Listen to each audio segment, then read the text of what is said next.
Hi, lovely. Bev here. And if you sometimes struggle with staying consistent with your quiet times, or you wish to go through the Gospel of Matthew chapter by chapter, this is for you. I've set myself a challenge to read and create 28 chapters of Matthew before Christmas. And today we're in chapter 2. We have already done chapter 1, and I'll be painting a beautiful guided by the star watercolour scene, which reflects the visit of the Magi and God's protection over Jesus' early life. So this is a top-down video, and you can watch each brushstroke as I reflect about chapter 2. All the tools and resources are in the description. And there is also a study guide here, 119 pages of creative prompts and reflection questions that go perfectly with these videos. You don't need them actually necessarily, you can just watch the videos now, but I've left the link in the description. And I hope you could keep me accountable on this journey, and I'll do the same for you. Let's dive in and let God speak through his word and through our art.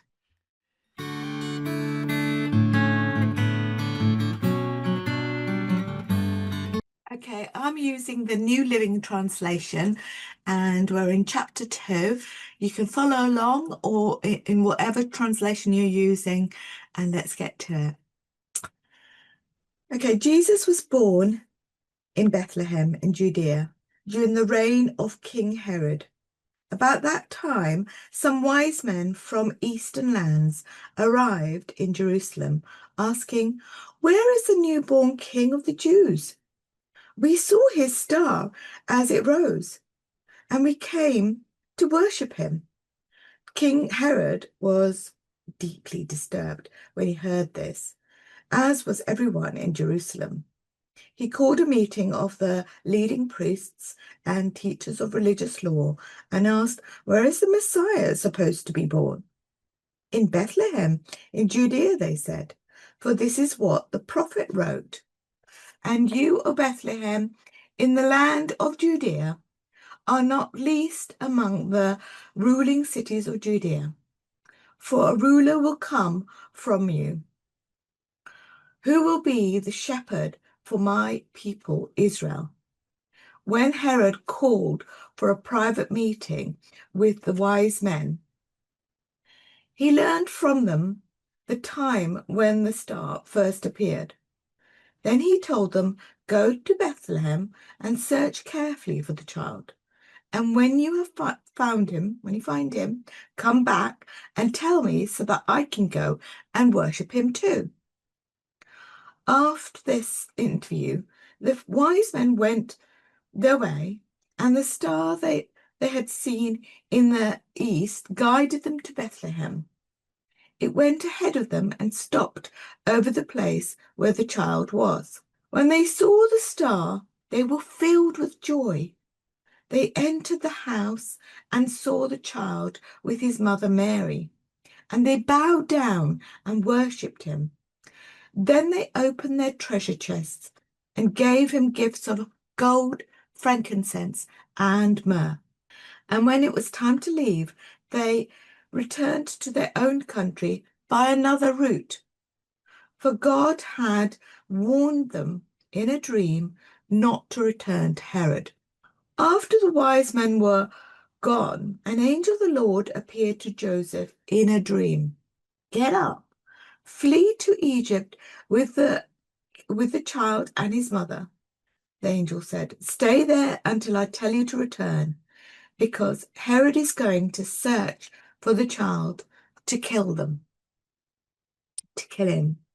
That night, Joseph left for Egypt with the child and Mary, his mother, and they stayed there until Herod's death. This fulfilled what the Lord had spoken through the prophet, "I called my son out of Egypt." Herod was furious when he realized that the wise men had outwitted him. He sent soldiers to kill all the boys in and around Bethlehem who were 2 years old and under, based on the wise men's report of the star's first appearance. Herod's brutal action fulfilled what God had spoken through the prophet Jeremiah. A cry was heard in Ramah, weeping and great mourning. Rachel weeps for her children, refusing to be comforted, for they are dead. When Herod died, an angel of the Lord appeared in a dream to Joseph in Egypt. "Get up," the angel said. "Take the child and his mother back to the land of Israel, because those who were trying to kill the child are dead." So Joseph got up and returned to the land of Israel with Jesus and his mother. But when he learned that the new ruler of Judah was Herod's son, Archelaus, he was afraid to go there. Then, after being warned in a dream, he left for the region of Galilee. So the family went and lived in a town called Nazareth. This fulfilled what the prophet had said: "He will be called a Nazarene." So I hope you've got your cup of tea or coffee ready, and your paintbrushes, some water, and your ink pad. I'm using a very small one here. I've left a link in the description, and let's get to it. Welcome back to my creative gospel journey through Matthew. Today we're in chapter 2 as we watch this night sky watercolour come to life. We'll reflect on the visit of the Magi and God's careful protection over Jesus' early life. I invite you to gather your paints, deep blues, purples and a touch of gold or metallic, plus a round brush and a fine liner if you'd like to add silhouettes or lettering later. Take a deep breath, invite the Holy Spirit, and let's begin. I'm starting with a deep indigo wash, letting the water carry the pigment across the page. And as the colour spreads, I'm reminded that even life feels dark or uncertain, God's plan is already unfolding, like a sky prepared for the brilliance of a guiding star. Matthew 2 begins with the Magi arriving in Jerusalem, seeking the one who has been born, the King of the Jews. Their journey shows how God draws seekers from every nation. So where in your own story has God quietly guided you, even before you recognized his hand?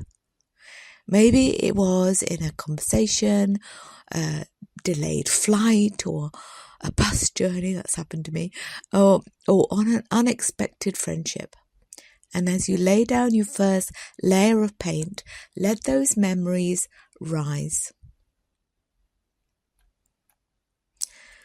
Now I deepen the colour with ultramarine and violet, leaving a soft glow in the centre where the star will shine. With a touch of gold metallic paint, I drop in a radiant star, letting the shimmer spread naturally. The Magi follow the star with persistence. Even when Herod's motives were dark, they show us that God can use simple light to direct hearts towards Jesus. And what really spoke to me about this is that they were persistent, because, the star didn't just appear and then, oh, there you are. They probably searched for a long time for that star to arrive. So what simple star might God be using to draw you closer to him right now? Perhaps a scripture that keeps resurfacing, a creative idea you can't really shake, or a gentle nudge in prayer. I know that I've been called to serve Christian women right across the world to connect their faith with their creativity. And I come across stories of church hurt where people have fallen away from Christ, been disillusioned, and they still long to get closer to him. And that's why I created the Creative Sanctuary. So I'm adding a faint path, and I've let my paint dry here. I've used a hairdryer actually. So I can now start using my pen to add a faint path to a few distant silhouettes of travellers and camels. Just loose movements with your pen. This is an indelible pen, so it's a waterproof pen that won't run or anything like that. So I've left the link in the description. But what it made me think about is Herod, in contrast, reacts with fear and deception. Yet even his schemes cannot derail God's plan, And my heart goes out to those parents of 2-year-olds and under who he just ordered to be killed because of his insecurity and because of his fear. Because they, that he was a king and he didn't want to be undermined by another king. But what's amazing about all this is that Jesus' birth, and he is the King of the Jews, is talked about thousands of years before by the prophets. And you can see that Jeremiah was one of the prophets, but there were other prophets who talked about him in the Old Testament. So Joseph was warned in a dream to flee to Egypt, and Jesus is kept safe.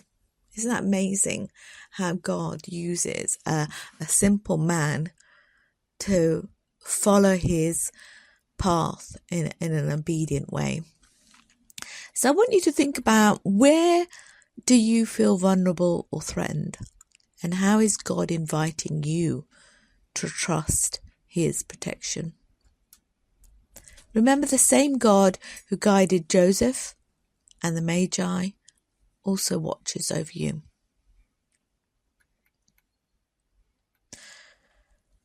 So as the sky deepens and the gold star glows,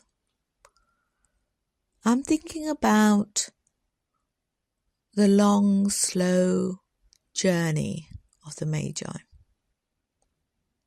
Faith often means taking one obedient step at a time without a full map. They didn't have what we've got, sat navs and things like that. I imagine it would have been less time, but they didn't know where it was. They were trusting and they were having faith that God would lead them.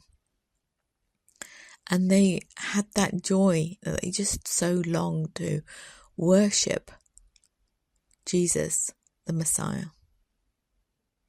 Do we long for Jesus in that way? Do we worship him in that way? Are we persistent? Those are questions that we need to ask ourselves. So where is God calling you to take the next step of faith? Even if the destination isn't clear, are you willing to kind of step out in faith to find what Jesus is asking you to do? Maybe you might want to write a short prayer or a single word on your page now that captures that step. Maybe it's trust or obedience or surrender. For me, creating these videos chapter by chapter is one of those faith steps. I am also, I've put myself out to do a gallery, an exhibition in a gallery, but it's just in the library. And I could quite easily think, well, it's only in the library, it doesn't matter. But I want it to be a testament, and I feel that getting these 28 chapters done in visual form and representing them will tell Jesus' story. And I know that God is going to use them in a powerful way, because so much around Christmas we just think about presents for ourselves. But do we reflect on what Jesus had to go through in those early days? So I sense that his invitation keeps going on, and he wants us to share that.